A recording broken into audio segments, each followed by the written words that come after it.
Hello students, welcome to my channel. তো আজকের এই ভিডিওতে আমরা আলোচনা করছি ক্লাস 9th এর এক্সারসাইজ নাম্বার 7.1 এর কোয়েশ্চেন নাম্বার 1। ওকে, তো এখন আমরা ক্লাস 9th এর যে ত্রিভুজ চ্যাপ্টারটা রয়েছে সেটা সবগুলো অঙ্কই আমরা স্টেপ বাই স্টেপ পেয়ে যাব। ঠিক আছে, এটা প্লে লিস্ট তৈরি করে দেবো তোমাদের জন্য, সেখানে গিয়ে তোমরা সবগুলো অঙ্কই পেয়ে যাবে। তো শুরু করতে যাচ্ছি। 1 নম্বর কোয়েশ্চেনটা কি বলেছে দেখো, এবিসিডি চতুর্ভুজের A C equal to A D. Okay, এটাকে আমরা শেডেড করে নিই। এসি হচ্ছে এ বাহুটা, ওকে, ইকুয়াল টু এডি হচ্ছে এ বাহুটা, এই দুইটা বাহু ইকুয়াল। এবং বলেছে কি এ বি অ্যাঙ্গেল অফ এ এর সমদ্বিখণ্ডক। এই যে এ বি রেখাটা গিয়েছে দেখতে পাচ্ছ তোমরা এখানে, এ বি রেখাটা গিয়েছে, সেটা কি করেছে অ্যাঙ্গেল অফ এ কে সমদ্বিখণ্ডিত করেছে।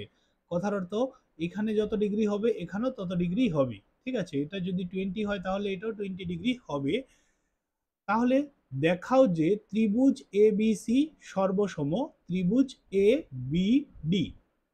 ওকে, তো সর্বসম চিহ্নটাকে আমরা কিভাবে প্রয়োগ করি, এভাবে করে। ঠিক আছে, সর্বসম কথার অর্থ কি সেটা একবার আমরা জেনে নেই। সর্বসম কথার অর্থ হলো দুইটা ত্রিভুজের মধ্যে যদি তিনটা জিনিস ইকুয়াল হয় তখন আমরা বলতে পারি যে এই দুটো ত্রিভুজ কি রয়েছে, পরস্পর সর্বসম। আর সর্বসম যদি হয়ে যায় তাহলে তাদের অনুরূপ বাহুগুলো, অনুরূপ কোণগুলো কি হয়ে যাবে, একে অপরের সমান হয়ে যাবে। ওকে, এটাই হচ্ছে সর্বসম কথার অর্থ। তাছাড়া সর্বসম হওয়ার অনেকগুলো প্রসেস রয়েছে, ফর্মুলা রয়েছে। সেগুলি হচ্ছে এস এ এস, তারপর এ A S, A S A, তারপর আর এইচ এস, তারপর হয়ে যাবে এস এস এস। ওকে, তো এই কয়েকটা পদ্ধতি রয়েছে যে ক্ষেত্রে সর্বসম আমরা বলতে পারবো দুইটা ত্রিভুজের মধ্যে। তো তোমাদের আমি এক্সপ্লেন করে দিচ্ছি। এস কথার অর্থ হচ্ছে কি, এস ইকুয়াল টু সাইডকে মিন করাচ্ছে এখানে।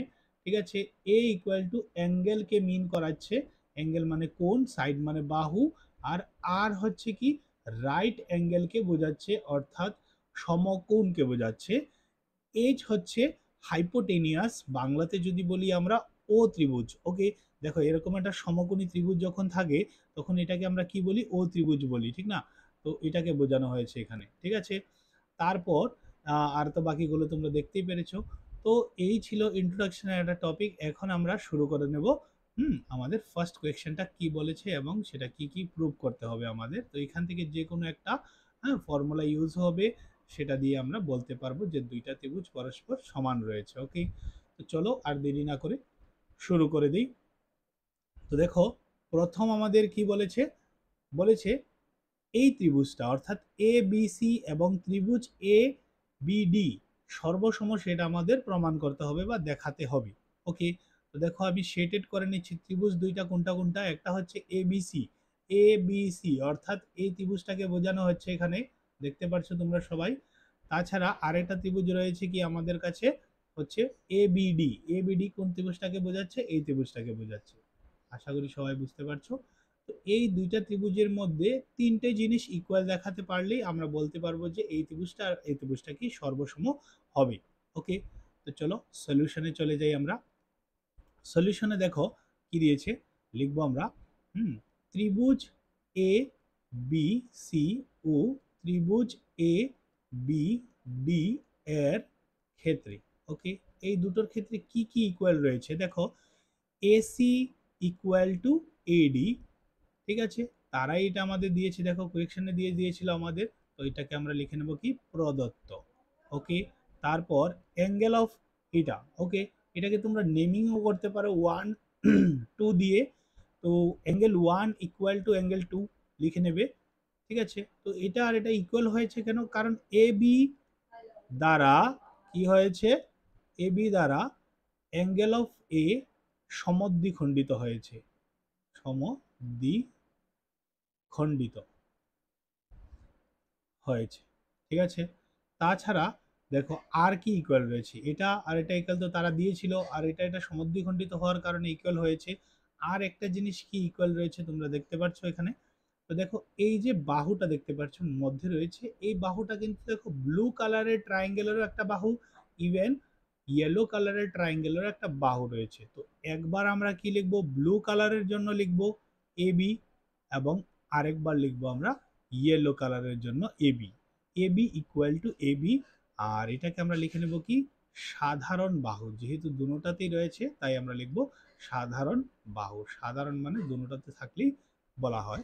ওকে, তো দেখো আলটিমেটলি আমরা তিনটেই জিনিস ইকুয়াল দেখিয়ে দিয়েছি দুটো ত্রিভুজের মধ্যে, তাহলে আমরা বলতে পারবো ত্রিভুজ এ বি সি সর্বসম ত্রিভুজ এ বি ডি।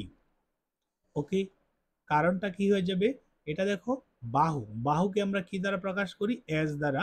এটা হচ্ছে অ্যাঙ্গেল, এটাকে আমরা এ দ্বারা প্রকাশ করছি, এবং এটাও বাহু, দেখতেই পারছো এস দ্বারা প্রকাশ করছি। দেখো অ্যাঙ্গেল হলে তো এইভাবে অ্যাঙ্গেল বানানোই থাকবে, না হলে তো সাইড হলে এরকম ভাবে থাকবে।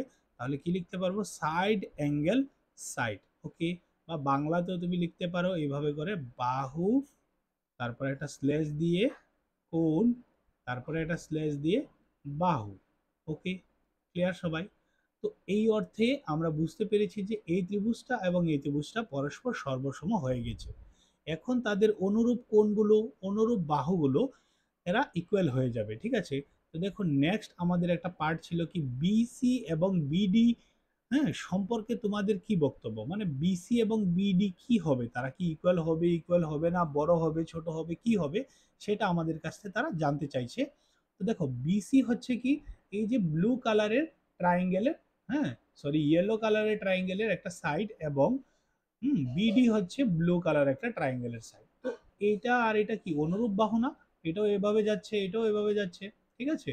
তো এটার সাথে এটা ইকুয়াল, এটার সাথে এটা ইকুয়াল, তাহলে এই বাহুর সাথে এই বাহু ইকুয়াল হবে, ঠিক আছে? তো আমরা লিখে নেব কি, হ্যাঁ, তবে সি বি ইকুয়াল টু হয়ে যাবে কি বি ডি।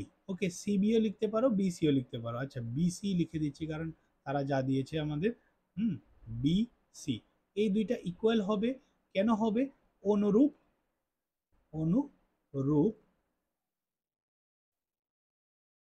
বাহু। ওকে, দুইটা ত্রিভুজের অনুরূপ বাহু হওয়ার কারণে।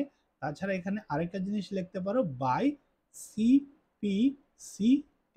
অ্যাকচুয়ালি তো দেখো এই দুইটা ত্রিভুজ সর্বসম হওয়ার কারণেই আমরা এই দুটাকে ইকুয়াল বলেছি, তো তাই লিখেছি বাই সিপিসিটি। ওকে, তো এখন সিপিসিটির ফুল ফর্ম কি হবে, সিপিসিটির ফুল ফর্ম হচ্ছে সি ফর, হ্যাঁ, corresponding parts of congruent triangle, ঠিক আছে? তো দুইটা ট্রায়াঙ্গেলের মধ্যে করসপন্ডিং কথার অর্থ হচ্ছে সর্বসম, হ্যাঁ, হলেই কি হবে, অনুরূপ বাহুগুলো, অনুরূপ কোণগুলো সমান হবে, সেই অর্থে এটা আর এটা ইকুয়াল হয়েছে।